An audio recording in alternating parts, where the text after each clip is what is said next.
ನಮಸ್ತೆ. ಇದು ಶನಿವಾರ ನೈಟು ಮೇಲ್ಗಡೆ ಸೆಕೆ ಅಂತೇಳಿ ಮೇಲೆ ಕೂತಿದ್ವಿ. ಆವಾಗ ಆಪಿ ನೋಡಿ ನನ್ನ ಮೊಮ್ಮಗನ ಜೊತೆ ಆಟ ಆಡೋದು. ಅದಕ್ಕೆ ಆ ಥರ ಆಟ ಆಡಬೇಕು, ಓಡಿಸ್ಕೊಂಡು ಹೋಗ್ಬೇಕು. ಈ ಕಡೆಯಿಂದ ಆ ಕಡೆ ಓಡೋದು, ಈ ಕಡೆಯಿಂದ ಸ್ವಲ್ಪ ಹೊತ್ತು ನಿಂತರೆ ಅದೇ ಕಾಲು ಹಿಂಗೆ ಇಟ್ಬಿಟ್ಟು ಕರೆಯುತ್ತೆ ಆಟ ಆಡೋಕ್ಕೆ. ಈ ಥರ ಮಾಡ್ತಾಯಿದ್ದೆ. ನೋಡಿದೆ ಹಂಗೆ ನಾನು ಅದೊಂಚೂರು ವಿಡಿಯೋ ಮಾಡಿದೆ ಖುಷಿಯಾಗಿ. ಇವಾಗ ಅದು ಇಲ್ಲಿ ಮೇಲೆ ಓಡಾಡೋಕ್ಕೆ ಜಾಗ ಸಿಕ್ಕಿರೋದ್ರಿಂದ ಕೆಳಗೆ ಬರೋಕ್ಕೆ ಮನೆ ಹತ್ರ ಇಷ್ಟನೇ ಪಡಲ್ಲ. ಮೇಲೆ ಇರುತ್ತೆ, ಅಲ್ಲೇ ಮೇಲ್ಗಡೆ ಪೂರ್ತಿ ಹೋಗೋದು, ಕೆಳಗೆ ಬರೋದು, ಇದೇ ಥರ ಮಾಡ್ಕೊಂಡು ಇರುತ್ತೆ. ಸಾಯಂಕಾಲ ನಾವು ಬಂದು ಕೂತ್ಕೊಂಡ್ರಂತೂ ಇನ್ನೂ ಖುಷಿ ಆಟ ಆಡೋಕ್ಕೆ.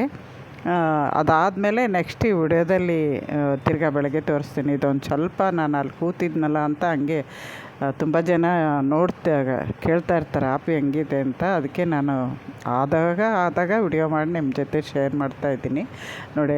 ನಿಂತ್ಕೊಂಡಾದಮೇಲೆ ಅವನ ಜೊತೆ ಆಟ ಆಡೋದು, ಸುಸ್ತಾಗುತ್ತೆ, ನೀರು ಕುಡಿದು ಸ್ವಲ್ಪ ಹೊತ್ತು ರೆಸ್ಟ್ ತಗೊಳ್ಳೋದು, ಮತ್ತು ಅದೇ ಆಟ ಅದೇ ಥರ ಮಾಡ್ತಾಯಿರುತ್ತೆ. ಓಡೋದು ತುಂಬ ಓಡ್ತಾ ಇರುತ್ತೆ. ಬೆಳಗ್ಗೆ ಹೊತ್ತು ಹಂಗೇ ನಾವು ಏನಾದ್ರು ಕೆಲಸ ಮಾಡುವಾಗೆ ಆ ಕಡೆಯಿಂದ ಈ ಕಡೆಯಿಂದ ಆ ಕಡೆ ಓಡಾಡ್ತಾ ಇರುತ್ತೆ. ಇವಾಗ ಓಡಾಡೋಕ್ಕೆ ತುಂಬ ಜಾಗ ಸಿಕ್ಬಿಟ್ಟಿದೆಯಲ್ಲ, ಅದಕ್ಕೆ ಇನ್ನೂ ಖುಷಿ. ಕಟ್ಟಾಕಲ್ಲ ಬೇರೆ ನಾವು ಈ ನಡುವೆ ಸಿಮೆಂಟ್ ಕೆಲಸ ಏನೂ ಇಲ್ವಲ್ಲ, ಕಟ್ಟಾಕಲ್ಲ. ಆಮೇಲೆ ಭಾನುವಾರ ಒಂಚೂರು ಅದಕ್ಕೆ ಸ್ನಾನ ಮಾಡಿಸ್ಬೇಕು. ಹೇಳ್ತಾಯಿದ್ದೆ ನಾಳೆ ಸ್ನಾನ ಮಾಡಿಸ್ಬೇಕು ಅಂತ. ಯಾಕೆಂದರೆ ಇವನು ಇರ್ತಾನೆ, ನಮ್ಮ ಅಳಿಯನೂ ಇರ್ತಾರೆ. ಇಲ್ಲಾಂದರೆ ಸ್ನಾನ ಮಾಡಿಸ್ಕೊಳಕ್ಕೆ ತುಂಬ ಗಲಾಟೆ ಮಾಡುತ್ತೆ. ಒಬ್ರು ಹಿಡ್ಕೊಂಡು ಇಬ್ಬರು, ಒಬ್ಬರು ಉಜ್ಜಿ ಒಬ್ಬರು ನೀರು ಹಾಕಬೇಕು. ಆ ಥರ ಮಾಡ್ತಾಯಿರುತ್ತೆ. ಅದನ್ನು ವಿಡಿಯೋ ಮಾಡೋಕ್ಕೂ ಆಗೋಲ್ಲ ನಮಗೆ, ಆ ಥರ ಮಾಡ್ತಾಯಿರುತ್ತೆ. ನಂದು ಒಂಚೂರು ಭಯ, ಗದರಿದ್ರೆ ಸ್ವಲ್ಪ ಹೊತ್ತಿರುತ್ತೆ. ಮುಖ ಅಂತೂ ಮುಟ್ಟೋಕ್ಕೆ ಬಿಡೋಲ್ಲ, ಮುಖಕ್ಕೆ. ಆಮೇಲೆ ಸೋಪ್ ಹಾಕೋಕ್ಕೂ ಬಿಡೋಲ್ಲ. ಶಾಂಪು ಅದರದ್ದೇ ಸಪ್ರೇಟ್ ಶಾಂಪು ಇದೆ ನೋಡಿ. ಬಂದು ನನಗೆ ಚಾಡಿ ಹೇಳ್ತಿರೋದು ಅವನ ಮೇಲೆ. ಇದೇ ಹೋಗಿ ಅವನ್ನ ಕರೆದಿರೋದು, ಇವಾಗ ಬಂದು ಅವನ ಮೇಲೆ ಚಾಡಿ ಹೇಳೋದು. ಈ ಥರ ಮಾಡ್ತಾಯಿರುತ್ತೆ. ನನ್ನ ಮಗ ಬಂದ್ರಂತೂ ಇನ್ನೂ ಖುಷಿ. ಅವನಿಲ್ಲ, ಎಲ್ಲ ಹೊರಗಡೆ ಹೋಗಿದ್ದಾನೆ. ಅದಕ್ಕೆ ನಾನು ಇವನು ಇಬ್ಬರೇ ಕೂತಿದ್ವಲ್ಲ, ಹಂಗೆ ವಿಡಿಯೋ ಮಾಡಿದ್ದು. ಆ ಥರ ಖುಷಿಯಾಗಿ ಎಲ್ಲ ಆದಮೇಲೆ ಆ ಥರ ತಲೆ ಸವರಬೇಕು, ಕತ್ತತ್ರ ಇದು ಮಾಡಬೇಕು. ಇದು ತಿರ್ಗಾ ಬೆಳಗ್ಗೆ ಭಾನುವಾರ. ಇವು ಸ್ವಲ್ಪ ಮಳೆ ಬಂದಿತ್ತಲ್ಲ ಮೊನ್ನೆ, ರೈನ್ ಲಿಲ್ಲಿ ಎಲ್ಲೋ ಮಾತ್ರ ಅರಳಿದೆ. ಆಮೇಲೆ ಇಲ್ಲಿ ಸ್ವಲ್ಪ ಅಳಿಲಿನ ಕಾಟ ಕಮ್ಮಿ ಆಗಿರೋದಕ್ಕೆ ಆಪಿ ಇರೋದ್ರಿಂದ ನೋಡಿ, ದೊಡ್ಡ ಗಿಡ ಇದೆಯಲ್ಲ, ಅದರಲ್ಲಿ ಇವತ್ತು 2 ಹೂವು, 1 ಹೂವನೋ ಅರಳಿದ್ದಾವೆ. ನೋಡಿಸ್ತೀನಿ ನಿಮಗೆ. ಆ ಕಡೆ ಸೈಡ್ಗೊಂದು ಇರಬೇಕು. ಆದರೆ ಆ ಕಡೆ ಸೈಡ್ ಇರೋದು ತುಂಬ ಚಿಕ್ಕದಿದೆ, ಕೆಳಗಡೆ ಬಿಟ್ಟಿದೆ. ಇದು ಮೇಲ್ಗಡೆ ಚೆನ್ನಾಗಿ ಹೆಲ್ದಿಯಾಗಿ ಬೆಳೆದಿದೆ. ಈ ಥರ ಇವತ್ತು ತುಂಬ ದಿನದ ಮೇಲೆ ಈ ಗಿಡದಲ್ಲಿ ನಾನು ಹೂವು ನೋಡ್ತಿರೋದು. ಮೊದಲು ಒಂದು ಸರಿ ಯಾವಾಗೋ ಬಿಟ್ಟಿತ್ತು.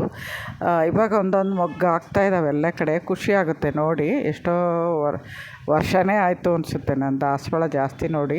ಇವತ್ತು ರೀಪಾಟ್ ಮಾಡೋಣ ಅಂತ ತಂದಿದ್ದೀನಿ. ಇದು ಬ್ಲೂಬೆರಿ ಚಿಕ್ಕದು, ಮೇಲೆ ದೊಡ್ಡದಿರೋದು ಲಿಚ್ಚಿ. ಅದಾದಮೇಲೆ ಇಲ್ಲಿ ಭಾಗ್ಯಮ್ಮವ್ರನ್ನ ತಂದು ಕೊಟ್ಟಿದ್ರು ನೋಡಿ. ಅವ್ರು ದುಡ್ಡು ಇಸ್ಕೊಳ್ಳಿಲ್ಲ ಇದಕ್ಕೆ.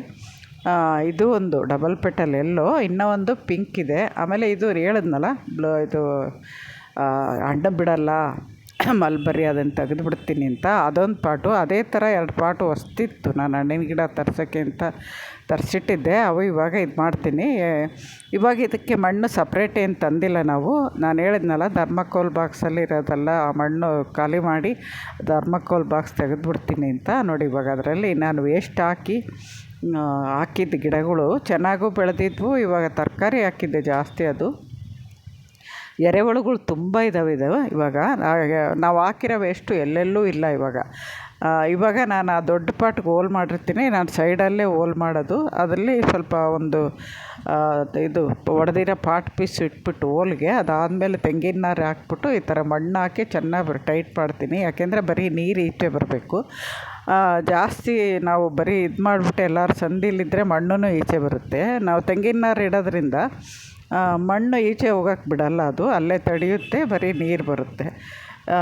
ಅದರಿಂದ ನಾನು ಅದೇ ಥರನೇ ಮಾಡೋದು. ಆಮೇಲೆ ಕೆಳಗಡೆ ನಾನು ಹೋಲ್ ಹಾಕಲ್ಲ, ಸೈಡಿಂದನೇ ಹೋಲ್ ಹಾಕ್ತೀನಿ. ಯಾವಾಗಾರು ಹೋಲು ಸ್ವಲ್ಪ ಬ್ಲಾಕ್ ಆದರೆ ನಾವು ಸೈಡಿಂದನೇ ನೋಡ್ಕೋಬೋದು ಅನ್ನೋ ಇದಕ್ಕೆ.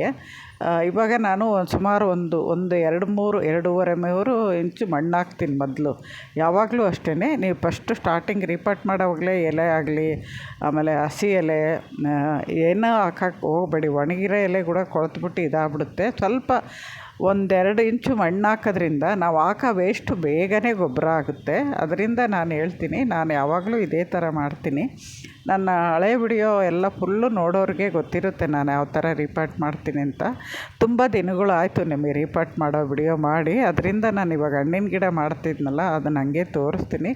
ಅಂದರೆ ಇವತ್ತು ಸುಮಾರು 2 ಹಣ್ಣಿನ ಗಿಡ, ಆಮೇಲೆ 3 ದಾಸವಾಳ 2, ಇನ್ನೂ 2 ಹಣ್ಣಿನ ಗಿಡ, ಇನ್ನೂ ಒಂದು ಯಾವುದೋ ಇದೆ, ಅದನ್ನು ಎಲ್ಲ ಮಾಡ್ತೀನಿ. ಒಟ್ಟು ಎಲ್ಲನೂ ಮಾಡೋದು ತೋರಿಸಲ್ಲ, ಒಂದು ತೋರಿಸ್ತೀನಿ. ಯಾಕೆಂದರೆ ಎಲ್ಲನೂ ಅದೇ ಥರ ಮಾಡೋದು, ಎಲ್ಲನೂ ಪಾಟ್ಗಳು ತೋರಿಸಿದ್ರೆ ನಿಮಗೂ ಬೋರು, ನಮಗೂ ವಿಡಿಯೋ ಮಾಡೋಕ್ಕೆ ಲೆಂತಿ ಆಗಿಬಿಡುತ್ತೆ. ಅದರಿಂದ ನೋಡಿ, ಇವಾಗ ನಾನು ವೇಸ್ಟೆಲ್ಲ ಕಿತ್ತಿ ಗ್ರೋ ಬ್ಯಾಗಲ್ಲಿ ಹಾಕ್ತಿದ್ದೆ, ತೋರಿಸಿದ್ದೆ ನಿಮಗೆ.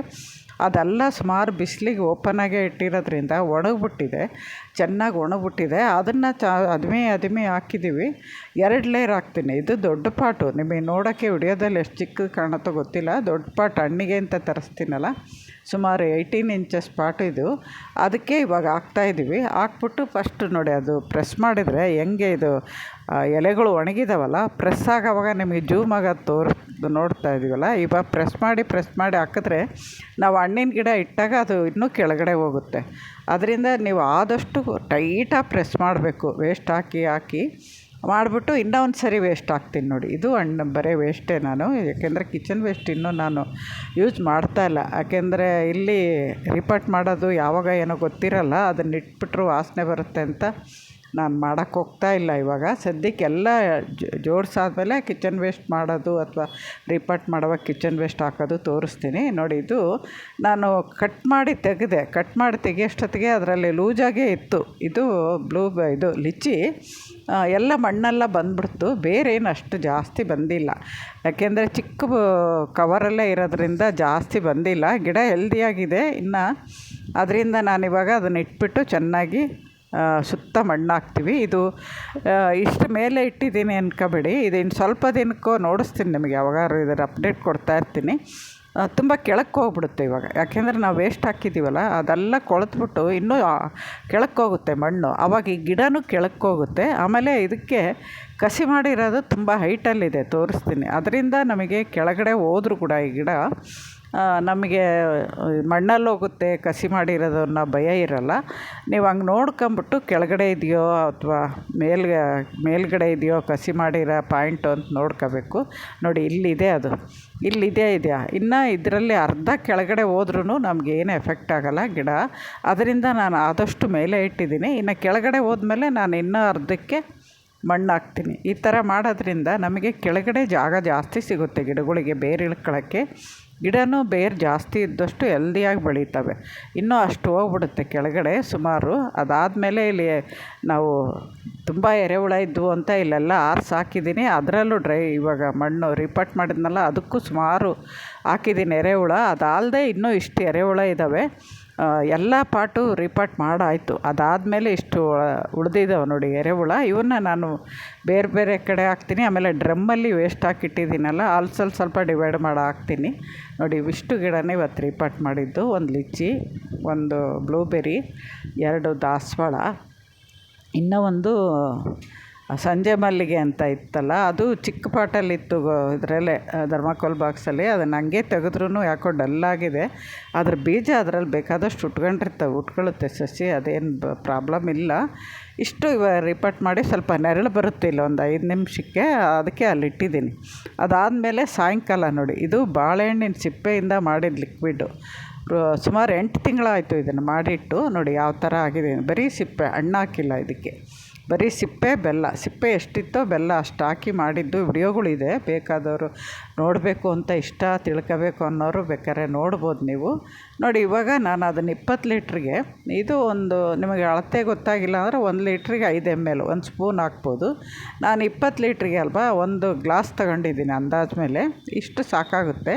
ಇದನ್ನು ಫಸ್ಟು ಒಂದು ಜಗ್ಗಿಗೆ ಹಾಕ್ಕೊಂಬಿಡ್ತೀನಿ. 1 ಗ್ಲಾಸ್ ತುಂಬ ಇದೆ ನೋಡಿ ಲಿಕ್ವಿಡ್ಡು. ಅದ್ರಾಗ ನೀರೆಲ್ಲ ತೆಗೆದಾದ್ಮೇಲೆ ಆ ಸಿಪ್ಪೆ ಎಷ್ಟಿರುತ್ತೆ ಅಂತ ತೋರಿಸ್ತೀನಿ. ಪೂರ್ತಿ ವಿಡಿಯೋ ನೋಡಿ, ನಿಮ್ಗೆ ಅರ್ಥ ಆಗುತ್ತೆ. ಇವಾಗ ನಾನು ಜಗ್ಗಲ್ಲಿ, ಯಾಕೆಂದರೆ ಬಕೆಟಲ್ಲಿ ಹಾಕ್ಬಿಟ್ರೆ ನಮ್ಗೆ ಕಿವುಚಿ ಸೋಸ್ಕೊಳ್ಳೋಕ್ಕೆ ಕಷ್ಟ.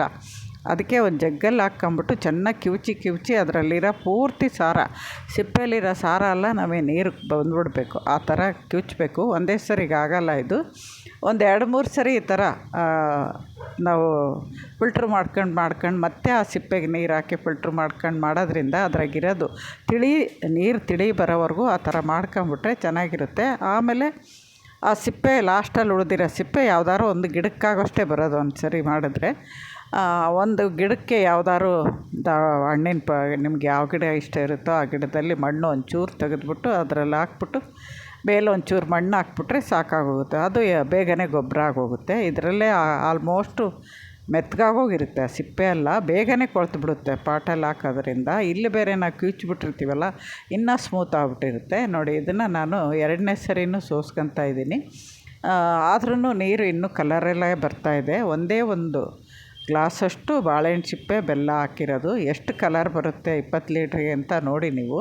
ಇಷ್ಟೇ ಸಾಕಾಗುತ್ತೆ. ಯಾಕೆಂದರೆ ಇದು ಎಷ್ಟೇ ವರ್ಷ ಇಟ್ಕೊಂಡ್ರೂ ನಮಗೆ ಇನ್ನೂ ಜಾಸ್ತಿನೇ ಆಗುತ್ತೆ ಹೊರ್ತು ಅದ್ರ ಪವರ್ ಕಮ್ಮಿ ಆಗೋಲ್ಲ. ಅದರಿಂದ ನಾವು ಅಷ್ಟು ಬೆಲ್ಲ ಹಾಕೋದು ವೇಸ್ಟು ಅನಿಸುತ್ತೆ ನಿಮಗೆ, ಆದರೆ ಅಷ್ಟೇ ಕೆಲಸ ಮಾಡುತ್ತೆ. ನೋಡಿ, ಇದು 1/4 ಭಾಗ ಸಿಪ್ಪೆ ಬಂದಿದೆ, 3/4 ಭಾಗ ಎಲ್ಲ ತಿರುಳು ಅದಕ್ಕೆ ಬಂದ್ಬಿಡ್ತು ನಮಗೆ, ಅದ್ರಾಗಿರೋ ಸಾರ ಅಲ್ಲ. ಇದನ್ನು ನಾನು ಒಂದು ಯಾವ್ದಾದ್ರು ಗಿಡಕ್ಕೆ ಹಾಕ್ಬಿಡ್ತೀನಿ. ಅದಾದಮೇಲೆ ನೋಡಿ, ಇದು 25 ಲೀಟ್ರ್ ಬಕೆಟ್, 20 ಅಲ್ಲ 25 ಲೀಟ್ರಿಗೆ ನಾವು ಬಕೆಟಲ್ಲಿ ಸೋಸಿಟ್ಕೊಂಡ್ವಲ್ಲ ಬಾಳೆಹಣ್ಣಿನ ಲಿಕ್ವಿಡ್ಡು, ಅದನ್ನು ಹಾಕಿ ಇವಾಗ ಎಲ್ಲ ಗಿಡಗಳಿಗೂ ಕೊಡ್ತೀವಿ. ಈ ಥರ ನೀವು ಸಿಪ್ಪೆ, ಬಾಳೆಹಣ್ಣಿನ ಸಿಪ್ಪೆ ಪ್ರತಿಯೊಂದಕ್ಕೂ, ಹೂವಿನ ಗಿಡ, ಹಣ್ಣಿನ ಗಿಡ, ತರಕಾರಿ ಗಿಡ ಎಲ್ಲದಕ್ಕೂ ತುಂಬ ಚೆನ್ನಾಗಿ ಕೆಲಸ ಮಾಡುತ್ತೆ. ಒಳ್ಳೆ ಪವರ್ಫುಲ್ ಲಿಕ್ವಿಡ್ ಅಂತ ಹೇಳ್ಬೋದು. ನಮಸ್ತೆ, ಇನ್ನೊಂದು ವಿಡಿಯೋದಲ್ಲಿ ಸಿಗ್ತೀನಿ.